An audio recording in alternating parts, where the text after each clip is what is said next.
sure exactly who this was from, but when I read what I'm supposed to read, the first paragraph could easily be from me. Mike was just a darling. At the thought of that big, lanky, and gentle guy moving through our halls, I smile even today. Then I remember and I sigh. The way life goes, I probably would never have seen him again after high school, but nevertheless, I miss him and remember him on Memorial Day every year. And yes, I touched him on the wall in DC. Most of us have. I have not seen it on DC, but I've touched it on the computer for all three of them. I can never understand the pain like that when I was 19. I was not even close to being aware of what that can do to a family. But being a good friend of Kathy and her husband John, I knew that the parents of Mike were devastated for life. Kathy and John too.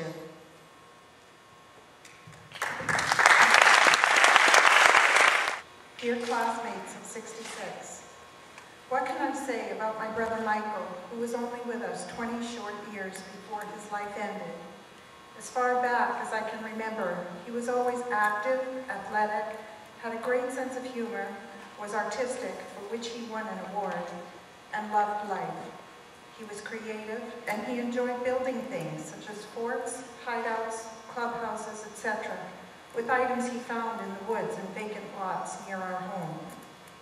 As he grew older, he loved to lift weights, play lacrosse, and anything that had to do with the water or ocean. His passions were surfing, water skiing, and boating. He saved up and bought himself a small speedboat with an outboard motor.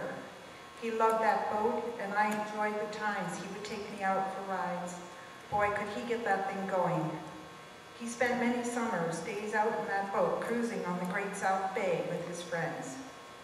He was a wonderful person with a good heart. I truly miss not having been given the opportunity to see him grow into the man I know he would have become, see him get married and have a family. I know our family missed out on having a fuller and richer family life had we not lost a part of it so early. I am so proud to have had Michael as my brother, and so proud to know that he gave his life for what he believed in and for his country. After all these years, I miss him very much, think of him often, and still shed some tears. Thank you for listening to my thoughts on Michael's life, and thank you even more for taking this time to honor him. Sincerely, Pat Ferrara, Patron. On the lighter side, if any of you recall or attended Mike's Breakfast Club, you will remember what a fun-loving and full-of-life guy he was. He would love to be remembered that way. I am Kathy Ferrara, now Kathy Orifice, and I'm writing with thanks from the bottom of my heart to you in the class of 66 that remembered to honor my brother Michael, Roland, Kim, and all those who are no longer with us at the reunion. My sisters and I are filled with gratitude. My parents recently passed away within 2.5 years of each other, but I know they'll be here in spirit. As I cared for them on and off over the years in New Hampshire, all the hurt, anger, and memory of my brother's passing came flooding back with an unrelenting feeling of emptiness and sadness that can never be healed or forgotten. My brother was my best friend. We were only 1.5 years apart. We supported each other and have never ratted each other out. His class at Berner was my class. I hardly even remember my own class of 67. We meaning all of us. For Massapequa, we were privileged and protected, even if we really never thought about it that way. We were more interested in the now infamous breakfast parties, backyard parties, sports, the OBI, and surfing at Tobay Beach. They were all the cliques and the groups such as the Pop Tops who always hung out together. Always fun and parties until report cards came out. By the way, I think my talented brother changed some F's to P's for more than a few of you out there.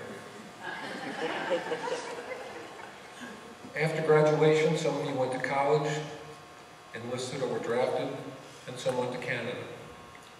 Most who joined our armed forces eventually wound up in Vietnam, police action. How do you put a rifle in a 19-year-old's arms and tell him to kill people, men, women, children? They were young, naive, and thought that they would become heroes for their country in a war that nobody really understood at that age, including me. Our thanks for this sacrifice was the arrival of 2 Marines at our front door on Saturday morning with a telegram of condolences. My father wailed and ran upstairs crying, "Your brother's dead." We all got out of bed in a daze, circled all of us in his arms, tears streaming down his face, and held us so tight it was as if he was going to lose another one of his children if he let us go. Neighbors, friends, and family started streaming in, bringing sympathy, support, food, and Valium. Our hearts were ripped open. Just when the shocks and tears were easing, there was a call 6 weeks later that his body had arrived and started all over again. Nobody knew who was in that box, and I decided that maybe it was a big mistake. We received a folded flag. It was handed to my crying mother.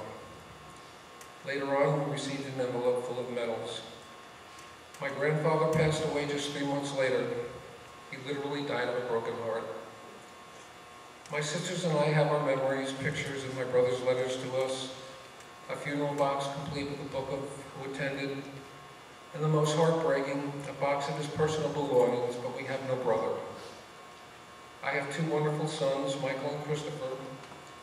Mike has 2 boys, Gavin and Landon, and Chris and his wife are expecting their first granddaughter.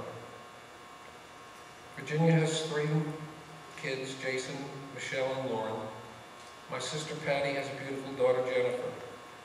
None of them will ever have an Uncle Michael and an aunt. I'm sure he would have married and have children of his own, and we miss him terribly. In closing, I would like to say that this letter only represents one family's ordeal.